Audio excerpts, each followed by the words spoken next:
What's good, sports gamers? And today I'll be going over with you the Atlanta Hawks motion offense, which you activate by hitting left on your D-pad, then go over to freelance set page 7 of 8, and it's the top one. In basic terms, Hawks motion sets up in a 4-out, 1-in, which means 4 perimeter players and 1 big man down low. Look, that uses a series of screens around the perimeter and cuts to the basket that takes advantage of the space in the lane. Unlike the Warriors offense I did earlier, you need at least one big who can get busy from deep. So it forces one of your opponent's big men out of the lane and doesn't ruin any scoring chances for yourself on the outside because your big man can't shoot. You can start the offense from either wing spot or at the top of the 3-point line. The structure will have a big on the low block, a guy parked in the corner opposite of him, 2 guys on the wings, and a guy at the top of the 3-point line. And here are a few of my favorite ways to generate offense within it. First, you will start with activating it from the top of the 3-point line. And you want to walk towards the middle of the court. After a basket, usually the power forward or center is there chilling because that's his natural spot within the offense. But don't worry, he'll move once you get close. And after a miss, you can go there right away. Now they will set up around you as 2 guys go to the wing. Your big will be on the same side as the guy in the corner, you in the middle, and the big down low. Now you're going to want the computer to trigger the first action of the play, which will be a pick and roll.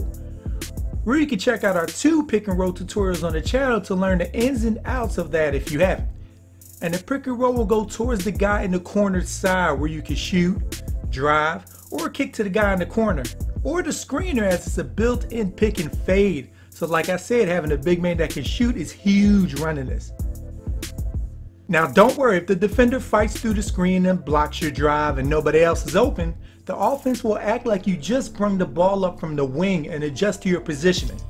And depending on which wing you're on or the one you're going towards will trigger 2 different outcomes. And all you gotta do is look to which side the big man down low is on. And here you'll notice he's on the opposite side of you. So now you simply pass back to the big at the top, then you completely reverse the ball to the opposite wing. Now 2 scenarios can happen. The initial ball handler and the big man will throw a double screen for the guy in the corner to free you up for a shot. Or you pass down low to the big man where you can go to work. And or wait for the screen happening at the top of the 3-point line. Having a post-up threat down low isn't necessary here, but it can never hurt, you know? He just, for the most part, has to make an accurate pass back to the perimeter, if anything. Now having the ball up on the same side the big down low is on, you want to pass it around to the opposite wing. Then the big at the top will screen the guy on the wing's man to free him up for a shot where you pass to him regardless. If he can't get open, you pass to the big who's now moved to the high post. Then the initial ball handler loops around him where you can play a little pass interference to get in his way to free him up for a catch. Or look to the other side of the court for a double screen around the perimeter if he's also covered. Then pass to the guy in the corner where he gets a pick and roll opportunity to finish the play.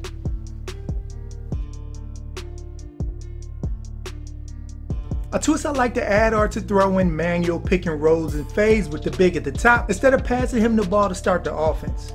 It keeps your opponent on their toes as to whether to try and intercept the initial pass by backing up or be alert as to not get screened by the big that's behind them.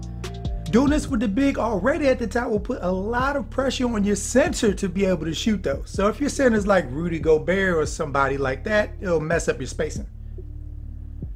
Additionally, if for some reason your center is your shooter and your power forward is your post guy, just move to the opposite side of the court with the ball handler and the guys will alternate positions.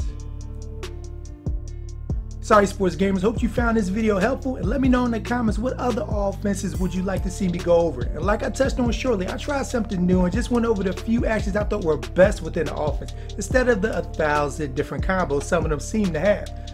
So also let me know what you guys prefer style wise down below. And stay tuned here at Sports Gamers Online for more NBA 2K18 content. So make sure to subscribe if you haven't so you don't miss anything we put out. I'm Chris, thank y'all for watching and be good y'all.